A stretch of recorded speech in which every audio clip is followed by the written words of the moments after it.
This is the pivotal moment. Inside every human being, there's a powerful driving force. Once unleashed, can ignite every vision, dream, or desire and make it a reality. That's my version of Tony Robbins' quote. That is so inspiring. And in dentistry, when built with the right foundation, your hygiene department can be that powerful driving force to unleash greatness on your practice, your patient care, and your team success. My Dr. Brown, my forever doctor that I worked for, he believed in me and he mentored me, and he recognized that it had to be done more than him. There needed to be more than one person to really build a successful dental practice. And he encouraged me and took my crazy phone calls at 5 a.m. with the next big idea on how to elevate and drive hygiene to success and how to elevate patient care. And he would wait for me as I came into the office to talk about it and say, okay, let's drive it and crush it together. We built that practice from 2 hygienists to 11, 2 build-outs because of hygiene, 1.4 million a year to 4.2 million a year in 3 years. I locked arm in arm with the hygiene team. We stepped into our leadership role and drove it to absolute success. And it was amazing because hygiene was totally different than what I really originally thought it was supposed to be. Because in the beginning, it was about honing in on those clinical skills, right? But I realized something. Hygienists had a great gift in minutes to build relationships with patients, gain trust, be that patient advocate, and case acceptance. Well, come on. We would wear those treatment coordinator hats, and those percentages, those case acceptance percentages would go through the roof, all with really going in and honing in on the natural gifts of the hygienist. And it was amazing. And I had an opportunity when I got that little bite, and I was like, I'm on a mission. I want to learn more. And so while I was working full-time with Dr. Brown, Tuesday, Wednesday, Thursday, I temped in over 100 practices. I had to get outside of my little operatory. I wanted to learn what was going on in our industry. And I saw a lot of great things. I saw a lot of practices that were elevating hygiene and really saying, you know what? Drive it. We believe in the gifts in this department, the relationships that are built. Because let's face it, we want to gain a patient for life. And hygienists do a great job of that, right? It's all about that. And so I saw the good things, and then I saw a few things where we were missing our mark. And I came back to the practice, and I shared it, and I put it into the book, and I was like, you know what? I got to get out there and tell the world.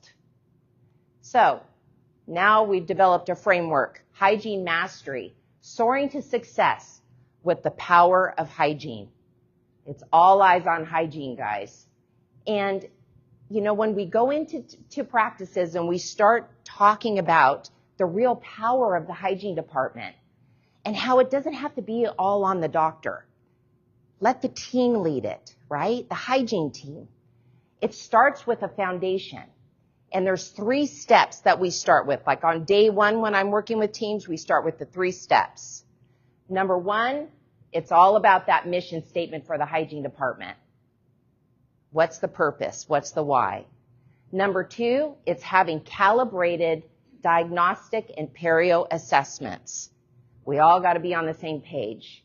And number 3, we got to have more meetings. We got to make sure that we are communicating and collaborating. Wouldn't you agree? So it's all about that.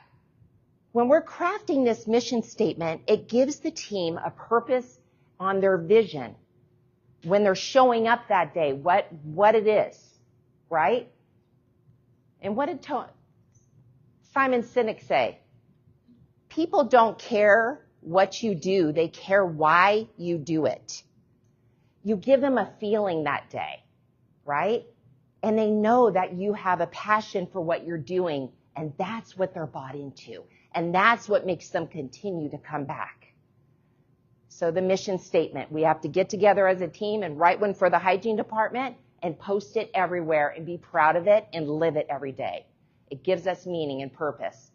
Then we've got to sit down and talk about the diagnostic and perio protocols, because we all went to different schools. We all work with different doctors and practices, and we have to have a great coming together to decide what it is. When are we going to take certain radiographics? When are we going to do perio charting? What's involved in our perio assessments, right? When we see a patient with 60% bone loss and bleeding, how are we going to treatment plan that patient? It takes all of us providers to be calibrated in that assessment process, but we've got to decide that in advance. And when we do that, it gives we providers total confidence in what we're doing.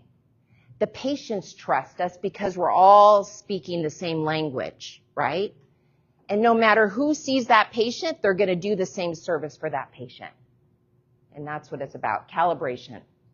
Step 3, we've got to communicate to collaborate. These hallway little side chats that are going on in our hallways in the operatories, that's got to stop.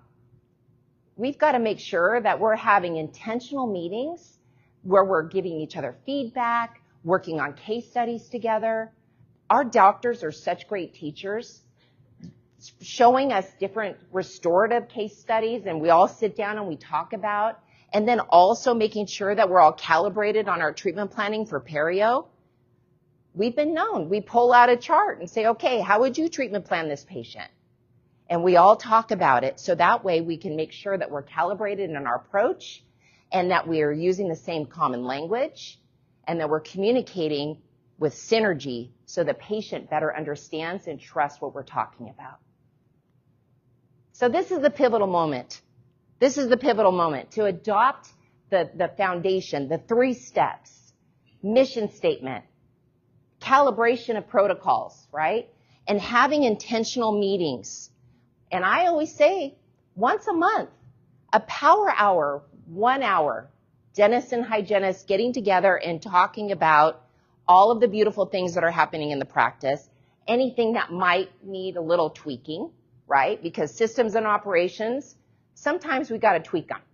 But if we're not having meetings, then we won't know what to adjust. And this all elevates patient care, provider happiness, and team bonding, right? Which is a whole other thing that I could talk about, culture. But culture is impacted too, most definitely. So we've got to adopt these 3 steps. This is the takeaway. And this is something that we can start Monday, okay? So we have some free resources for you. I have all of the framework for the hygiene mastery, soaring to success with the power of hygiene, right in the Hygienepreneur book that you can go ahead and download. And then also Culture Catalyst, because I really believe in making sure that we are elevating culture in our businesses and our practices. We focus on wellness, social intelligence, communication, and of course leadership. And that's all in the book. So feel free to download that. It's all about lasting growth. And again, I'm here for you beyond this day. I would love to be a resource for you. If there's anything that you need, please reach out so we can keep this hygiene mastery journey going, for sure. Thank you.